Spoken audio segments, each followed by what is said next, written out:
Yes, good morning everyone. Welcome back in our new session of chapter number 10. The Uncle Podger hangs a picture.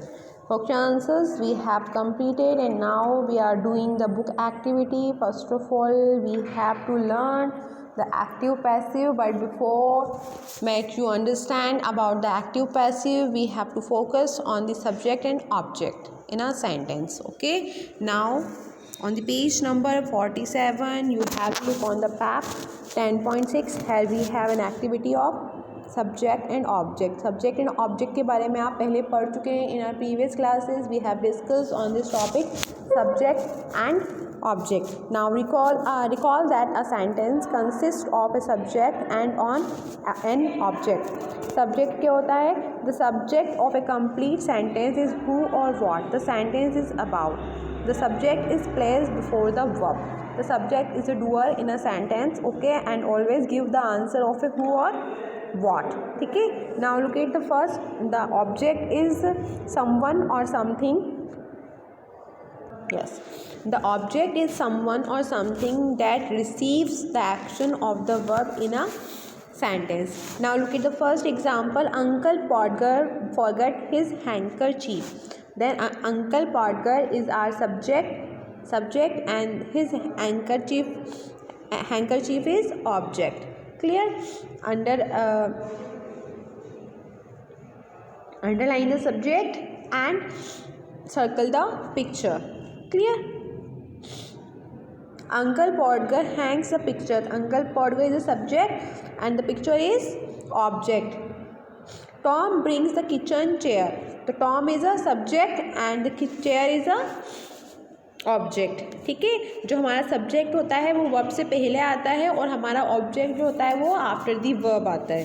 ठीक है, Martha hold the chair. Same Martha is a subject and hold the chair. उसने क्या पकड़ा है? देखिए, what and हुम. जो भी हमारे सेंटेंस में वॉट एंड हुम का आंसर्स आता है वही हमारा क्या होता है? ऑब्जेक्ट होता है. तो Martha hold the chair. Martha ने क्या पकड़ा है? Chair. Choose any 3 sentences from the play Uncle Podger hangs a picture. Write them here. Underline the subject and circle the object in each sentence. आपको जो आपका चैप्टर है Uncle Podger hangs a picture, उसमें से 3 sentences search करने हैं. ऐसे sentence search करने हैं, फिर उसमें आपको सब्जेक्ट पे अंडरलाइन करनी है और ऑब्जेक्ट को सर्कल करना है. तो I choose for you. Everyone is on their hands and knees looking for the nails. Now everyone is subject and nail is a object. He drops the hammer on someone's foot. Now it is a T. ये T है, not D. It is T. Okay. He is a subject and the hammer किसके drop किया था? What is the answer of what? Hammer. Okay. Now turn the page number 48. Everyone searches all over for the hammer. Okay. So everyone is subject and the hammer is object. ठीक है. A sentence has, you remember that कि एक sentence में कितने parts होते हैं? एक sentence के 2 पार्ट्स होते हैं. Sentence has 2 part, the subject and predicate. The predicate contains the verb and the object. जो प्रीडिकेट्स होता है उनमें क्या होता है? एक वर्ब होती है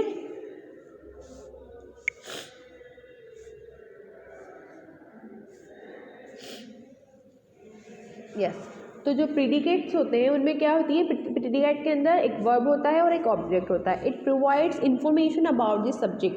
देखिए, we can divided a sentence into 2 parts, subject and a predicate. Subject अलग हो गया हमारा, subject is a doer and the predicate provides information about this subject. Subject के बाद जो हमारा प्रीडिकेट बचता है पूरा सेंटेंस, उसमें हमें इंफॉर्मेशन प्रोवाइड की जाती है about a subject. Okay. Now look at see the one example. The dog barks at the thief. Dog क्या करता है? bark करता है. किस पर करता है? thief पर. The dog is a subject and the bark at the thief is a predicate. What does the dog do? It barks. So bark is the verb and whom does the dog bark? bark किस पर करता है वो? thief पर, it barks at the thief, hence the thief is the object of the sentence. You have to remember that in a sentence whatever we have the answer of what and whom, that's called the object. किसी भी sentence में what and whom का answer यानी कि क्या और किसको का आंसर जो हमें मिलता है वही हमारा ऑब्जेक्ट होता है. क्योंकि जो हमारा नेक्स्ट टॉपिक है active and passive, it is focused on the subject and object. हमारा पूरा उस पर किस पे चलेगा, ऑब्जेक्ट और सब्जेक्ट पे चलेगा. So we have clearly notice that what is an subject and what is an object. Now what is N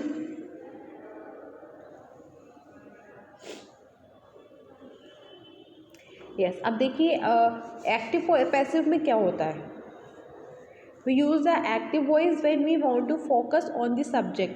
हम एक्टिव सेंटेंस जो होते हैं, एक्टिव सेंटेंस में हमारा फोकस पूरा किस पे होता है, सब्जेक्ट पे होता है. और इन पैसिव वॉइस में क्या होता है, when we focus is on the object. Clear. Now you have an activity. Now देखिए here we have column A and column B. Column A में हमारा एक्टिव सेंटेंस है और कॉलम बी में उसका ही पैसिव सेंटेंस है. देखिए Lisa sings a song. First of all देखिए Lisa is a girl name, is a subject, sing is a verb and song is a object. क्या गाती है, व्हाट सिंग अ सॉन्ग. तो हम क्या करते हैं पैसिव वॉइस में, पैसिव वॉइस के अंदर हमारा सेंटेंस कैसे स्टार्ट होता है, ऑब्जेक्ट से. ऑब्जेक्ट क्या है हमारा, अ सॉन्ग. तो अ सॉन्ग पहले आ गया. अभी कौन सा सेंटेंस, सिंग्स आ रहा है. You have to remember that कि जो एक्टिव को हम पैसिव बनाते हैं, सबसे पहले हम क्या करते हैं, सब्जेक्ट को हम ऑब्जेक्ट बना देते हैं. उसके बाद हम देखते हैं कि जो सेंटेंस दे रखा है हमारा वो कौन सा टेंस है. अगर वो प्रेजेंट टेंस में है या पास्ट टेंस में तो हम उस टेंस की हेल्पिंग वर्ब का यूज़ करते हैं. You have to remember that thing whenever we make a passive sentence you have to use the helping verb after the subject.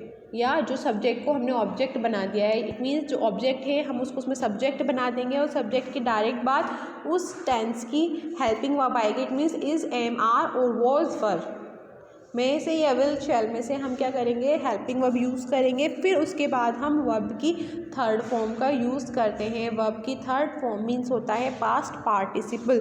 जो भी एक्शन दे रखा होता है हम उसका पास्ट पार्टिसिपल करते हैं. और जो सब्जेक्ट होता है उस सब्जेक्ट को हम ऐड करते हैं बाय का यूज़ करते हुए.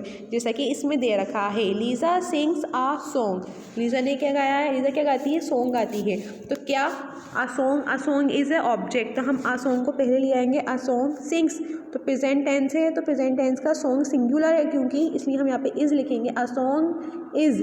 सिंग की थर्ड फॉर्म क्या हो जाएगी, सिंग का पास्ट पार्टिसिपल क्या हो जाएगा, सिंग, सैंग एंड संग. तो संग. आ सॉन्ग इज़ संग बाय. किसने गाया है, सब्जेक्ट क्या था यहाँ पे, लीजा. तो हम बाय का यूज़ करते हुए लीजा लगा देंगे. Lisa, by Lisa. Clear that. ऐसे ही हमारा सेकंड है Aaron washes the spoons.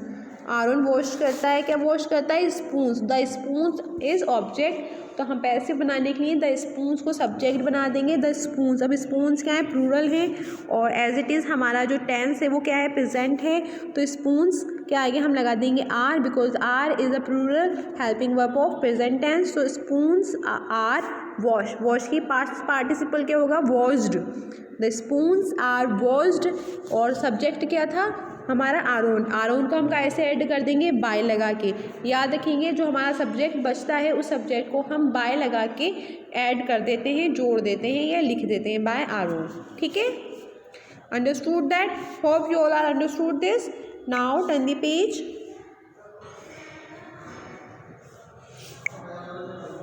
Page number 49. Now here we have the another examples. We have to learn the passive voice with the help of examples. Now देखिए I ate the cake. In active voice you can see the sentence I ate the cake. ठीक है. यहाँ पे I ate the cake. I is a subject. First of all you have to recognize the object and subject. I ate the cake. मैंने cake खाया. मैंने क्या खाया, what I ate. Cake, तो यहाँ पे केक इज़ अ ऑब्जेक्ट, तो हमारा जो पैसिव सेंटेंस बनेगा वो कैसे स्टार्ट होगा, केक से। तो हम फर्स्ट ऑफ ऑल हम लिखेंगे द केक। अब देखिए 8 आ रहा है, 8 is a second form. Second form कौन से टेंस में आती है, पास्ट टेंस में आती है। ओके, तो पास्ट की हेल्पिंग वर्ब क्या होती है, was and were. Because cake is singular, that's why we use was, क्योंकि was is a singular verb, then we put the cake was. अब ate is a second form of eat. Eat की past participle, हम past participle का use करते हैं, ध्यान रखेंगे, you always use a past participle और third form in a passive sentence. तो एट का पास्ट पार्टिसिपल या फिर थर्ड फॉर्म क्या होगा, past participle and the third form are the same thing. Okay, दोनों ही सेम थिंग होती है, नाम अलग लगे, दोनों ही सेम है। तो हमारा 8 क्या हो जाएगा, 8 का हो जाएगा ईट, एट एंड ईटन। तो eaten is a past participle, the cake was eaten. अब देखिए आय है, हम बाय आय नहीं लिख सकते। हम जब भी हमारा सब्जेक्ट ऐड करेंगे बाय के साथ तो उसकी ऑब्जेक्ट फॉर्म लिखेंगे। बाय आई की ऑब्जेक्ट फॉर्म होती है मी। अगर ही होता तो हम लिखते बाय हिम, अगर शी होता तो हम लिखते bye her. Okay, clear that. तो हम ऑब्जेक्ट फॉर्म लिख कर यूज़ करेंगे बाय लगा के, तो by me. Clear, any doubt. लेकिन अगर कोई नेम दे रखा होगा तो हम नेम को एज इट इज़ लिखेंगे, जैसे कि हमने पहले लिखा है बाय लीजा, बाय आरोन। ठीक है, क्लियर। अगर दे होता तो हम कर देते by them. Clear, any doubt, no. Now look at the second. She reads the newspaper regularly. वो अखबार पढ़ती है regularly. ठीक है, तो first of all she is a subject, वो क्या पढ़ती है, what का आंसर क्या है हमारा, न्यूज़पेपर। तो न्यूज़पेपर हमारा ऑब्जेक्ट है। हम कैसे पता लगाएंगे एक सेंटेंस में कि ऑब्जेक्ट कौन सा है, हम उस सेंटेंस को रीड करेंगे और उसमें पता लगाएंगे कि व्हाट एंड हुम का आंसर क्या आ रहा है। ठीक है, एक सेंटेंस में एक से ज़्यादा ऑब्जेक्ट भी हो सकते हैं, बट हमें सिर्फ सेंटेंस एक ही ऑब्जेक्ट से बनाना है, तो that's why we use one. The newspaper is object, तो फर्स्ट हम लिख देंगे द न्यूज़ पेपर। अब देखिए कौन सा टेंस है ये, सिंगुलर, वो सॉरी प्रेजेंट टेंस है, रीड्स आ रहा है, और newspaper is a singular, तो the newspaper is, read की थर्ड फॉर्म रेड हो जाएगी, तो रेड बाय, शी का हो जाएगा her, by her regularly. Clear, any doubt. Same रहेगा, सब्जेक्ट ऑब्जेक्ट को सब्जेक्ट बना देंगे हम, object plus helping verb is am are, past है तो वॉज वर, एंड वर्ब की थर्ड फॉर्म प्लस बाय लगा के सब्जेक्ट जोड़ना है। ठीक है, ही प्लेज क्रिकेट, क्या खेलता है वो, ऑब्जेक्ट इज क्या खेलता है, क्रिकेट। तो ऑब्जेक्ट क्या है हमारा, सबसे पहले हम ऑब्जेक्ट को लिखेंगे क्रिकेट, और प्रेजेंट टेंस है तो इज, बिकॉज सिंगुलर है, प्ले की थर्ड फॉर्म हो जाएगी प्लेड, देन बाय, और ही का हो जाएगा हिम। Clear, any doubt. कोई भी डाउट हो तो आप मैम से पूछ लेंगे in our online classes. Okay, now they broke the glass, they broke the grass, here they is a subject and broke is a verb and the glass is object. तो object को हम subject की जगह पे लाएंगे, the glass, broke is a second form, that was is a past tense, तो past tense की singular form होती है was, the glass was broke की broken, broken past participle, the glass was broken by them, glass को तोड़ा गया उनके द्वारा। ठीक है, आप हमेशा ध्यान रखेंगे, हमारा जो पैसिव सेंटेंस होता है उसमें ऑब्जेक्ट पे फोकस किया जाता है, और पैसिव में ऑब्जेक्ट पे हम फोकस करते हैं, और एक्टिव में सब्जेक्ट के ऊपर। ठीक है, clear, any doubt. If you have any doubt you can ask me. We can also use a passive voice when we do not have subject, when we do not know subject. अगर हमारे पास subject नहीं है हम तब भी passive बना सकते हैं, बट रिमेंबर दैट हमारे पास क्या होना चाहिए, ऑब्जेक्ट होना चाहिए। ठीक है, कैसे बनाएंगे हम, जैसे कि हम बना सकते हैं the cake is eaten, cake को खाया गया है, केक इज़ ऑब्जेक्ट हो गया, द केक इज़ ईटन। अब किसने खाया ये नहीं पता है हमें, लेकिन the cake is eaten, cake को खा लिया गया है।